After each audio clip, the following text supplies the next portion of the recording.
Welcome back, viewers at home. You're certainly joining us right here on Prime Live. Now, pioneering pest control management in Johannesburg for more than 40 years. I am certainly joined by Mr. Faried Domingo, the proud owner of Pestbusters, joining us and bringing with him a wealth of knowledge and expertise in pest control, fumigation, and hygiene management, leveraging the latest technologies and safest solutions to protecting homes and businesses from pests, while also preserving the environment. Assalamu alaikum. Jazakallah so much for joining us. Wa alaikum salam. Thank you so much for having me. Now, my first question tonight, I'm going to put the roaches on pause for the current moment, but I just want to find out from you in terms of what are the prevailing pest problems in our area and what steps can homeowners start taking? Look, pest has different parts over the year. You know, when you have extreme cold conditions, you have a lot of rodents, you have rats coming into the house, you have mice coming in. So there's a peak in the winter period with rodents, and then also with bed bugs. Bed bugs tends to be more prevalent in winter, but is consistent over the whole year, but much more consistent during the winter period. Oh my goodness, I think where I'm not going to expose where I'm from. I've been seeing rats. I didn't even think they are winter babies. I always thought, you know, they are just prevalent all seasons. Rodents are around. They are around the whole year. Yeah. But what happens is during the winter periods and also in the summertime when there's extreme rains. Yeah. So when there's any spike in temperature or drop in temperature, Yeah. any extreme weather conditions, that tends to disturb the rodents in their natural habitat, and that pushes them towards the homes, businesses, and circumstances where it gets, and that's what keeps us in business. Certainly. And here's another misconception. We felt like pests love a dirty place. Hence, we felt like if my house is clean, then it's certainly safe from all the pests that I can think of. And I believe this is not the case. Can you please help us understand why is it so? I would safely say that 85% of places that we service is clean and is well maintained. Pest gets in so many ways. Like I said, extreme temperatures. Yeah. So say we have a downpour of rain, we have a very cold weather that pushes the rodent in.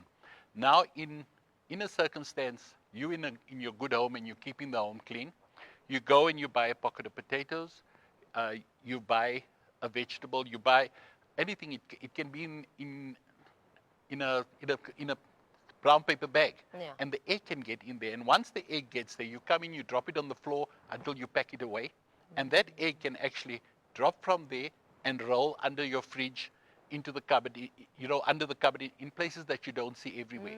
And this is where the beginning phases are. And it can also be spread from neighbor to neighbor in the case of flats, you know, in communal buildings and so on. So it is important that, you know, you've got to keep a sharp eye. Yeah. And it will always get in, no matter what you do. So you know, the amount of dirty homes we go to is so few. It's so few. Yeah. And I think my other one is probably I know it by looking at it, but I don't certainly know it by name, which is carpenter beetles. Can you tell us a bit on what are carpenter beetles and what is their behavior?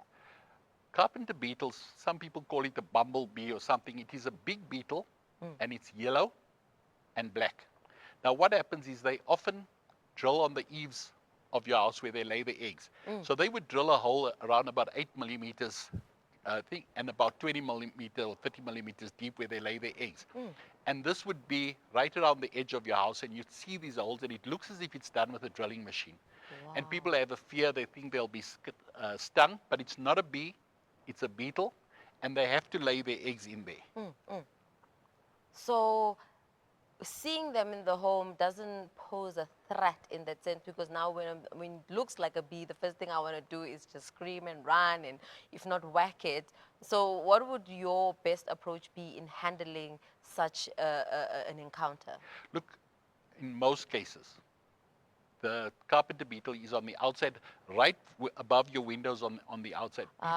People have a fear that they'll come in. People have, like I said, they'll have a fear that they'll be bitten or stung or anything. Yeah. The only problem that they can give you is the structural damage that they cause, which is not drastic, but it's not something you don't, in your eaves, you don't want 8 millimeters holes drilled right around your eaves in the house. You can imagine. And now coming back to this bed bugs. It's a very uncomfortable conversation to have, considering a lot of us like booking in hotels and, just sleeping, and you just never know. And I think I want to find out from you in terms of what are the most effective strategies of removing bed bugs, but most importantly, detecting them. Look, what you need to be sure of. Over the years, we notice that people that use a mattress cover regularly, and also at the bottom of the bed, you sometimes have the frill, the night frill. Yeah. Now, bed bugs, the illusion of it being in the bed, it's not true. Because sometimes it's in the bed, but generally they hang around, okay, on the seam of the bed, and also in the woodwork, either in the base of the bed where there's woodwork, and also pedestals that's next to the thing, that especially pedestals that don't move, because there they can get in and they can harbor there. And bed bugs get in and out of your bed. And the telltale sign of a bed bug is that you would get, most of the bites would be on the middle part of your body and not on your appendages. On the appendages would normally be fleas. So bed bugs, I would say a regular vacuum of the bed would help, including taking the mattress off, the mattress protector, as well as the night frill. And occasionally, to turn the bed around, perhaps once in 3 or 4 months. But bed bugs get in so many ways. You could go on a camping trip and you could pick it up. You can sit next to somebody in a taxi and pick it up. Because the eggs, again, like the cockroach eggs, are so minute. So you sit against somebody and it's on their clothing and it gets onto your clothing. So it can go through rapidly from one home to another. Oh, now I feel like I'm itching for some weird reason. But just coming back to another, resilient pest, which is cockroaches. And my co-host and I earlier on were talking about the fact that, one thing with the roach, it will come out in the most awkward times where you're hosting your guest and it just does disappear. And I just want to find out from you, why is it so challenging to just getting rid of them? And most importantly, what are some of the things we can consider or ways we can consider in terms of minimizing, if not like getting rid of them? Look, generally, I would say cockroaches, unfortunately, or for us, fortunately, you can't get rid of them completely. They say even an atom bomb wouldn't destroy them. But again, it's the same cycle.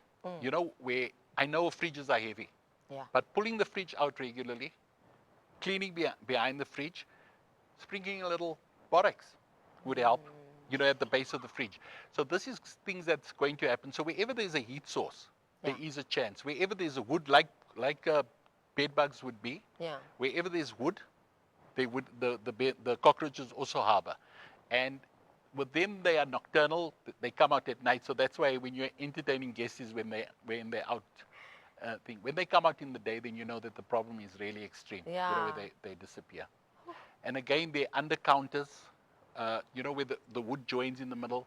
If you go where your stove is, and you check your hinges in your cupboards, particularly the wooden cupboards, you'd actually look there for minute eggs.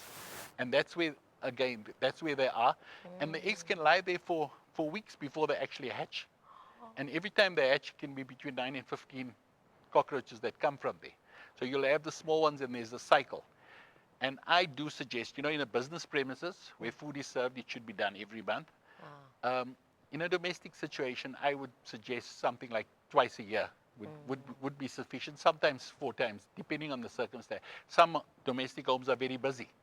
So you could then say, well, we're going to do it perhaps 4 times in a year. But it's not something that you've got to, unless you're selling food and you're running things, that you have to do all the time. Yeah, true. Now, with that being said, I want to find out more about rain spiders, because I think myself personally, anything that looks like a spider, I don't even take a second to think, is it a safe or try to explore? Is it a good one, a bad one? I just want to whack it or just run away. And I want to find out from you, when it comes to, pests like that of rain spiders, are they harmful to humans or pets? Or just is there a sense of danger from them? And how can we best handle them when you encounter one? First of all, a rain spider, although it's a member of the tarantula family, it is completely harmless. It does not have venom.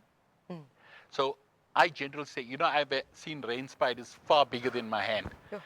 But the best thing is get a box, try and get something, if you don't want to touch it, I mean, most people, because of the airy thing on the, most people don't want to touch it, get it in a box thing and take it take it to a place where there's a lot of shrubbery, you know, and not to kill it. You know, people have this perception that you've got to kill a spider. Yeah. And let's take away the hadith, which is always the right thing, where it says, shouldn't the spider covered for the Prophet sallallahu alaihi wasallam. Spiders have an important role. Now, if you look at the rain spiders as they grow bigger, those little lizards that surround the house, they actually consume those. Oh. And in turn, the lizards consume other small insects. So there is a level of ecology behind everything. But a rain spider is not something to be feared. Yes, it is, as people say, yucky, if you can say that. But it's not a poisonous spider. And again, if you have somebody that's got the heart to actually take it, push it in a shoebox, take it down the road, you know, anywhere where there's a lot of growth, put it there and let it live. Yeah.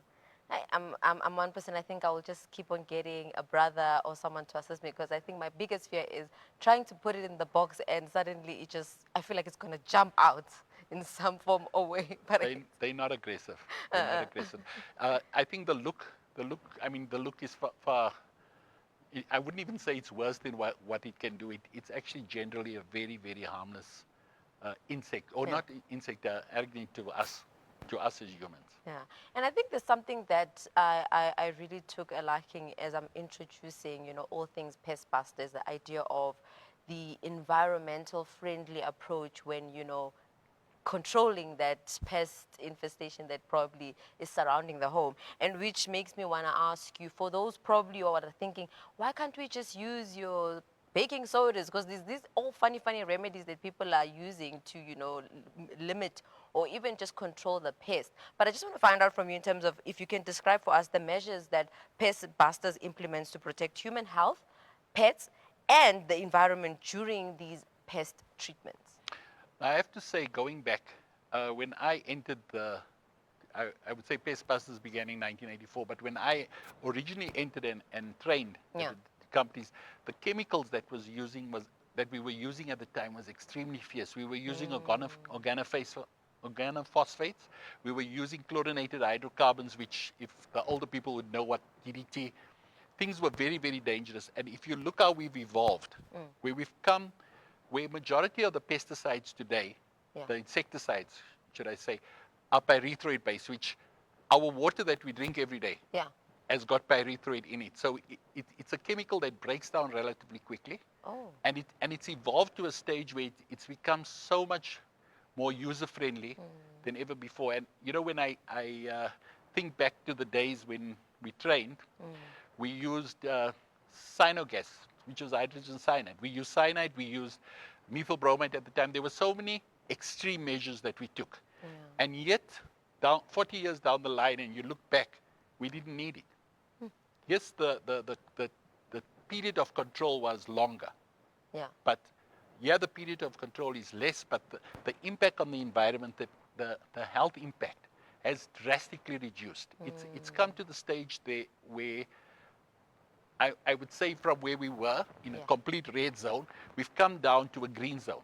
It has changed dramatically. And even if we go into rodenticides, at the time when we began, we worked with warfarin and stuff, and eventually rodents became, they built up a strong resistance to warfarin-based chemicals and so on. And the problem there, at the time when we used warfarin or different types of rodenticides at the time, so if a owl picked up a dead rat or a dying rat, a cat ate a dying rat, any other animal, there would be secondary poisoning, which means if a bird picked up that rat, it would actually kill the bird, because as the bird, and when, again, the evolution has come, the chemical, I don't believe in evolution, but the chemical structures has evolved to such a stage where 99% of today's rodenticides, used by not just our company, most companies, is now so eco-friendly that there is zero chance of secondary poisoning.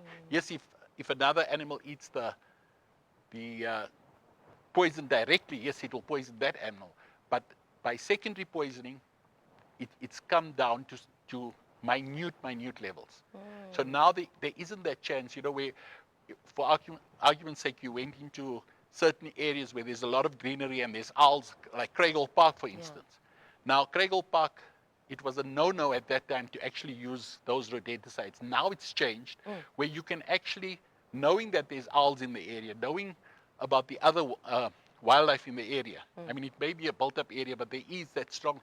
Now you can do it with confidence that there isn't that chance of actually poisoning the next animal, and more importantly, poisoning the human. Oh, yes. You're mentioning so many important points, Mr. Faried, because as you mentioned, as you were explaining about the rain spiders, the fact that they exist for a reason. And I think you, like, sort of getting rid of the one, it's inviting the other, because then now if you think of, if you have a cat, or maybe you don't have a cat and you have a rat issue, and now you just, kill it with a, what you call these very intoxicant insecticides or pesticides, if I can say so, then it ends up harming maybe your neighbor's cat or your neighbor's pet at that sense. And it's quite, concerning at that. And thank God for you don't believe in the evolution or the advancement of some of these pesticides. But just coming back to what you mentioned earlier on, to say businesses need to, pest-proof regularly, as well as homeowners. And I want to find out from you, why is it so important for, be you a business owner or homeowner, for you to really pest proof? Again, from the point of view, from a health point of view, which is very important. From the point of view, a lot of our business stems from people having a fear. So that would take away that fear. And I want to give you a different example going on as far as the ecology is concerned. For example, on a farm. Now, people would say, oh, it's a farmland, why do you need to treat the rodents?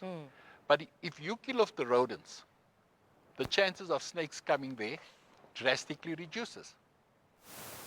So there is a practical, pest management, there's practical issues, but I just don't believe in killing for the sake of killing. I remember, and I'm going back to 1983, where were you? We used to do a thing, and I worked for another company at the time, where we did a spray in the garden, and we were using organophosphates at the time, and which if you do some research, it doesn't break down. It can change and it can poison so many things over the period. So the call was to spray a garden fence to fence. Now the problem with that, unless you're losing all your lawn, then you can do it to a degree, but generally, if we go into a garden spray, we do a 2-meter barrier spray from the wall into the garden, and that's it. Now, when you spray a whole garden, now you kill the earthworms. There's so many things that you kill. And from the earthworms coming up and surfacing, a bird comes along, eats that earthworm, it kills the bird. So we've got to be responsible. It doesn't come down to profits alone. It comes down to being responsible. And as a Muslim, we've got to think about the whole picture. There's such a big picture, and to be responsible. And fortunately, I have to say that particularly over the last 20 years, the whole industry has, I'm using evolve, not the evolution. We've changed our ideas. We've changed the things to make a safer environment. And this is what it comes down to, a safer environment for all. Kill what you have to kill, proof against what you have to prove, and know where you have to draw the line. Certainly. And with that, as we close off our conversation, unfortunately, we have run out of time. I would ask for you to best, share with our viewers at home in terms of how they can contact a Pestbuster, and what are some of the pricing when it comes to, getting a treatment or consultation, amongst others. Look, we do most quotations over the phone, depending on the size of the house. Our house, treating a home now would be from about 980 Rand to about 1,200 Rand, depending, where it is in the size of the home. We try and keep the prices as moderate as possible. Although in some certain areas, if you don't charge a certain high price, you don't get the work. But charge a fair rate and go on with that. And yes, our office number is 011-474-3658. And you're welcome to do WhatsApp. We do WhatsApp all the time on 083-325-3134. And I suggest viewers at home, I hope you took a screenshot of that number as it appeared on the screen so you can get your pest control under control. But Mr. Farid, thank you so much, Jazakallah, so much for joining us tonight and really giving us a clearer picture when it comes to some of these pests that we're so ready to get rid of, in terms of understanding why they are there, and also, as you're saying, understand it to know whether should I get rid of it, or it's a matter of, carrying it out of the house or just calling Pestbusters. That's the way. Thank you so much. Jazakallah so much for joining us. Afwan, thank you so much for having me on the show. I mean, viewers at home, that was Mr. Faried Domingo, who is the proud owner of Pestbuster. Now, I know you're not an expert. You don't have 40 years of experience. Certainly, I encourage you to call on the number and have them check it out for you. Who knows? You're probably wondering why my carrots aren't flourishing. It's because you've been doing it the wrong way. Do it the right way and contact Pestbusters. But for now, let's head over to an ad break while you dial that number.